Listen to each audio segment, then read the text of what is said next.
চিৰাঙৰ আয়ুক্ত যতীন বৰাক বিদায়ী সম্বৰ্ধনা। চিৰাং জিলাৰ জিলা আয়ুক্ত যতীন বৰাই প্ৰায় ১.৫ বছৰ সময়ৰ অধিক জিলাখনৰ জনহিতৰ বাবে বিভিন্ন উন্নয়নমূলক কাম-কাজ আগবঢ়াই চিৰাংবাসীৰ মাজত এক বিশেষ স্থান লাভ কৰিবলৈ সক্ষম হয়। দায়িত্ব পালন কৰাৰ সময়ত সকলো শ্ৰেণীৰ লোকৰ সৈতে কোনো ভেদাভেদ নকৰাকৈ সুসম্পৰ্ক গঢ়ি তোলাৰ ক্ষেত্ৰতো তেওঁ সফল হোৱা পৰিলক্ষিত হৈছে। ১.৫ বছৰ দায়িত্ব পালন কৰাৰ পিছত এতিয়া তেওঁ দিছপুৰলৈ বদলি হৈছে। এই উপলক্ষে আজি বিদায়ী মুহূৰ্তত বিজেপিৰ এটা সজাতি দলে জিলা আয়ুক্তৰ বাংলাত উপস্থিত হৈ গামোচা, শৰাই, প্ৰশস্তিপত্ৰ আৰু বিভিন্ন উপহাৰৰ টোপোলাৰে তেওঁক বিদায়ী সম্বৰ্ধনা জ্ঞাপন কৰে। এই অনুষ্ঠানত বিজেপিৰ ৰাজ্যিক সদস্য তথা সমাজকৰ্মী জিত পালৰ লগতে বিজেপিৰ ৰাজ্যিক পদাধিকাৰী কাৰ্যকৰ্তা ৰিণ্টু কুমাৰ দাস, বিজেপিৰ চিৰাং জিলা কাৰ্যবাহী সদস্য ৰবীন্দ্ৰনাথ দাস আৰু বিজেপিৰ ৰাজ্যিক কাৰ্যনিৰ্বাহক নাথুৰাম বাঢ়ৈ উপস্থিত থাকে। News desk, Bijni first 24।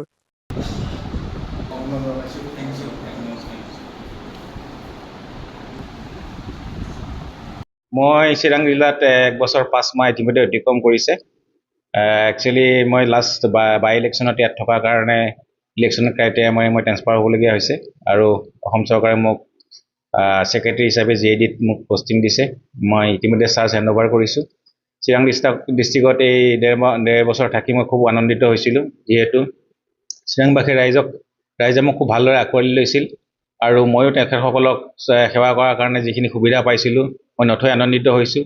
এই কম সময়ৰ ভিতৰতে যিখিনি পাৰিছিলোঁ ডিষ্ট্ৰিক্টৰ কাৰণে যথেষ্টখিনি কৰাৰ চেষ্টা কৰিছিলোঁ। আপোনালোকে নিশ্চয় দেখিছে আৰু ১ বছৰ নালাগিব, হয়তো ৮ মাহমান ভিতৰতে আমাৰ কেইবাটাও প্ৰজেক্ট চিৰাং ডিষ্ট্ৰিক্টত হৈ উঠিব। আমি IOCLৰ পৰা প্ৰায় ২২ কোটি টকাৰো অধিক টকা মই কাৰ্যকালতে আনিব সক্ষম হৈছিলোঁ আৰু তাৰে আজি অলপ পিছতে উদ্বোধন হ'ব। যি কি নহওক, জিলাখন এখন নতুন জিলা, ইয়াত কৰিবলগীয়া যথেষ্টখিনি কাম আছে আৰু ইয়াৰ ৰাইজ খুব আলহী আদৰাত খুব ভাল। তেখেতসকলে বিষয়াসকলক খুব আদৰেৰে তেওঁলোকে সন্মান যাচে আৰু বিষয়াসকলেও তেওঁলোকক সন্মান যাচিবলৈ বাধ্য হৈছে আৰু যিসকল আমাৰ ৰাজনীতিবিদ আছিলে তেওঁ খুব কৰ্ডিয়েল, তেওঁলোকৰ পৰা আমি সুবিধা পোৱা নাছিলোঁ। মই বিশেষকৈ সুবিধা পোৱা নাই, সকলো ক্ষেত্ৰতে তেওঁলোকে সহায় কৰিছে। অনাগত দিনত চিৰাংবাসী ৰাইজৰ হৈ কিবা কৰাৰ কাৰণে চেষ্টা কৰিম আৰু যদি সুবিধা পাওঁ তেওঁলোকৰ লগত সম্পৰ্ক সদায় বজাই ৰাখিম। Thank you. আমাৰ আজি প্ৰায় ১ বছৰ ৫ মাহ ধৰি চিৰাং জিলাৰ সন্মানীয় আয়ুক্ত শ্ৰীযুত যতীন বৰাদেৱে তেখেতৰ প্ৰমোশ্যন ট্ৰেন্সফাৰ হ'ল। গুৱাহাটী দিছপুৰৰ জেনেৰেল এডমিনিষ্ট্ৰেশ্যন ডিপাৰ্টমেণ্টৰ ছেক্ৰেটাৰী হিচাপত প্ৰমোশ্যন পালে আৰু তেখেতক আজি আমি ভাৰতীয় জনতা পাৰ্টীৰ কেইগৰাকীমান কাৰ্যকৰ্তাই সাক্ষাৎ কৰি বিদায় জনাব আহিছিলোঁ আৰু আমাৰ কাৰণে অলপ দুখে লাগিছে যে যোৱা দিনবিলাকত তেখেতে চিৰাং জিলাত প্ৰশাসন বিভাগক সাধাৰণ ৰাইজৰ ওচৰ চপাই নিয়াত যথেষ্ট গুৰুত্ব প্ৰদান কৰিছিল আৰু তেখেতে যথেষ্ট সফলতা লাভ কৰিছিলে আৰু গোটেই জিলাখনক সকলো দিশতে ডিপাৰ্টমেণ্টবিলাক সুচাৰুৰূপে চলাই নিয়াৰ ক্ষেত্ৰত তেখেতে যি তদাৰক কৰিছিলে আৰু তেখেতে অতি দক্ষতাৰে সেইখিনি পৰিচালনা কৰিবলৈ সক্ষম হৈছিলে আৰু অতি ভদ্ৰ, অতি নম্ৰ এগৰাকী সৎ বিষয়াক আমি চিৰাং জিলাবাসীয়ে আজি বিদায় দিবলগীয়া হ'ল।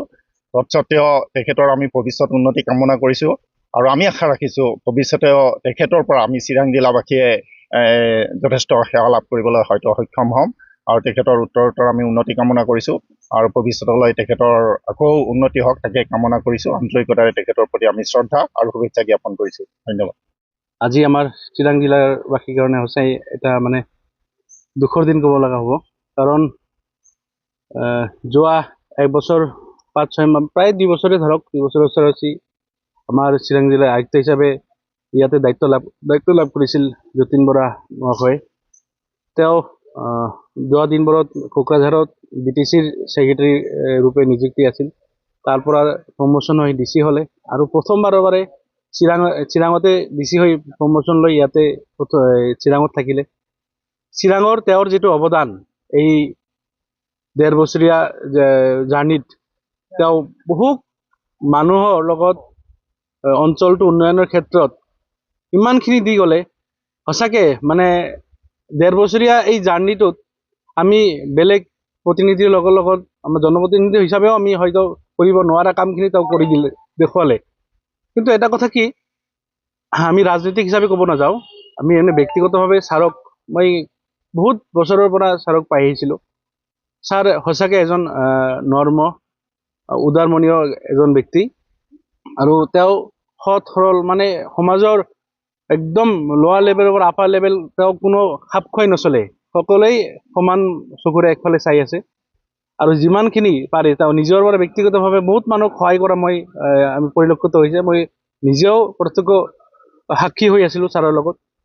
এটা কথা কি, এই চিৰাং জিলাত আমাৰ যিহেতু আপোনালোকে জানে IOCL ডিপাৰ্টমেণ্ট ইয়াতে আছে, মানে ঢালিগাঁৱত ৰিফাইনাৰী যিটো আমাৰ প্ৰজেক্ট, এই প্ৰজেক্টৰ CSR ডিপাৰ্টমেণ্টৰ পৰা ছাৰে 22 কৰোৰ 22 কোটি টকাৰ এটা হেৰি দিছিলে, প্ৰপ'জাল দিছিলে। সেইটো ছাৰে অনুমোদন জনাই ছাৰৰ প্ৰতি এই ডেভেলপমেণ্টখিনি অনুমোদনত ছাৰৰ সেই অনুমোদন সঁহাৰি জনাই আজি এই ডেভেলপমেণ্টখিনি ছাৰে বহুখিনি কি কৰে শিলান্যাস কৰিলে। এই কামখিনি অলৰেডি ষ্টাৰ্ট হৈ গ'ল। আজিও ছাৰে কিবা এটা উদ্বোধন কৰি ইয়াৰ পৰা মানে ঘৰ মূৰলৈ উভতি যাব। কিন্তু এটা কথা কি, এই ছাৰে যে আমাক এইখিনি বস্তু দি গ'ল, সেইটো মানে ছাৰেতো ছাৰ বুলি নহয়, যিকোনো বিষয়ে আহিলে অহা যোৱা কৰিয়ে থাকিব, চাকৰি লাইফটো তেনেকুৱা হয়। কিন্তু তেওঁৰ যিটো অৱদান এই দি গ'ল যে, স্কুলৰ আধাৰশিলা কিবা আছিল, তাৰপিছত আমাৰ ইয়াতে পাৰ্ক হওক, এই DC অফিচৰ চাৰাউণ্ডিং এৰিয়াটো ইমান ধুনীয়াকৈ ন ৰূপ দিছে তেওঁ সজাই পেলাই, লগতে স্কুলবিলাকৰ লগত হওক, অংগনবাদী চেণ্টাৰৰ পৰা গোটেইখিনি তেওঁ ইমানখিনি গাইড কৰি আমাৰ একদম নিজৰ মানে ঘৰৰ এটা ফেমিলিৰ নিচিনা আছিল আমি চিৰাংবাসী তেওঁৰ লগত। তো ছাৰে এইখিনি বস্তু আমি সদায় তেওঁৰ মানে আমাৰ অনুভৱত থাকি যাব, আমি মিছ কৰিম। কিন্তু ছাৰক এটা কৈছোঁ, ছাৰৰ শ্ৰীবৃদ্ধি কামনা কৰি উত্তৰোত্তৰ আৰু ছাৰে উন্নতি কৰক আৰু আগুৱাই লৈ যাওক। আগন্তুক দিনত যেনে ছাৰৰ পৰা আমি চিৰাংবাসী হিচাপে আৰু বহু মানে উন্নয়নৰ মানে প্ৰজেক্ট আমি যাতে পাব পাৰোঁ, ছাৰে যাতে আমাক সঁহাৰি জনায়, আৰু সদায় আমি ছাৰৰ লগত থাকিম আৰু এনেদৰে থাকিম। তো লাষ্টলৈ মই এটা কথাই ক'ম, আপোনালোকৰ মানে অশেষ ধন্যবাদ দিম যে আপোনালোকৰো বহুত অৱদান আছে, আমাৰ সাংবাদিক বন্ধুসকলৰ। ছাৰক বহুত সঁহাৰি জনাইছে। ইয়াৰ আগতো বহুত আপোনালোকৰ থ্ৰুদি মানে পেচেণ্ট হওক, আমাৰ ক'তবা ৰাস্তা ঘাট, স্কুল অসুবিধা হৈছে, এইখিনি ছাৰে আপোনালোকে জনাইছিলে, ছাৰে টেক আপ কৰিছে। মই জানো, যিখিনি কথা জানো, অৱগত আছিলোঁ। কিন্তু ভাল লাগিল, আপোনালোকক ধন্যবাদ জনাম। আৰু ছাৰকো মই সদৌ শেষক একদম অন্তৰৰ পৰা ধন্যবাদ দিছোঁ যে তেওঁৰ নিচিনা ব্যক্তি আমি পাই সঁচাকৈ আমি উৎফুল্লিত।